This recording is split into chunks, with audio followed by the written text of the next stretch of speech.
भारत के एक छोटे से गांव का नाम था सोनपुर। चारों तरफ खेत, कच्चे रास्ते, पीपल का पुराना पेड़ और उसी पेड़ के नीचे बैठा हुआ समय। इस गांव में हर चीज धीमी थी, सिवाय इंसानों के दिलों के, जो बहुत गहरे थे। सोनपुर में एक लड़का रहता था, मोहन। गरीब किसान का बेटा, पर आंखों में बड़े सपने और दिल में अपनी मिट्टी के लिए बेहिसाब प्यार। मोहन। बाबा, एक दिन मैं पढ़ लिख कर कुछ बनूंगा, पर इस गांव को कभी नहीं छोड़ूंगा। पढ़ ले बेटा, पर याद रखना, मिट्टी से बड़ा कोई स्कूल नहीं होता। मोहन की माँ हर सुबह सूरज से पहले उठती, चूल्हे पर रोटियां सेकती और बेटे के माथे पर भगवान तुझे लंबी उम्र दे मेरे लाल। तेरे सपनों में मेरी दुआएं हैं। गांव में एक और किरदार था, रामदीन चाचा, जो पूरे गांव के दुख सुख के साथी थे। रामदीन चाचा। अरे मोहन, शहर जाएगा तो हमें भूल तो नहीं जाएगा? चाचा, गांव को भूल जाऊं तो खुद को कैसे पहचानूंगा? वक्त बीतता गया। मोहन शहर पढ़ने चला गया। गांव की गलियां सूनी लगने लगी। पीपल का पेड़ जैसे रोज पूछता हो, आज मोहन नहीं आएगा क्या? शहर में मोहन ने बहुत कुछ देखा, भीड़, पैसे की दौड़ और रिश्तों की कमी। मोहन अकेले कमरे में।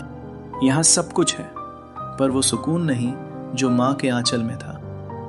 उधर गांव में मोहन के बाबा बीमार रहने लगे।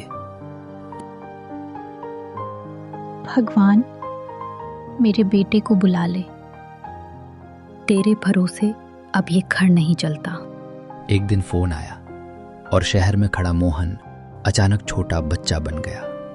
मोहन।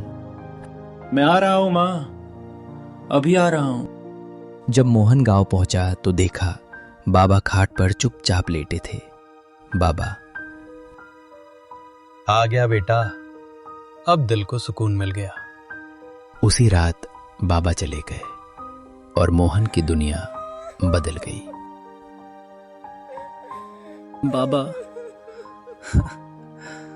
मैं कुछ बन तो गया, पर आपको बचा नहीं पाया।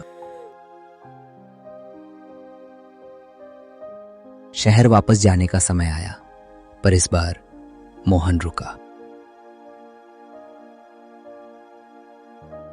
तो क्या सोचा है बेटा?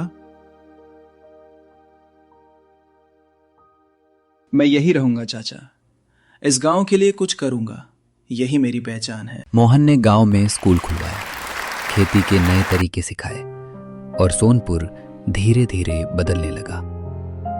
आज तेरा बाबा होता ना, तो कितना खुश होते।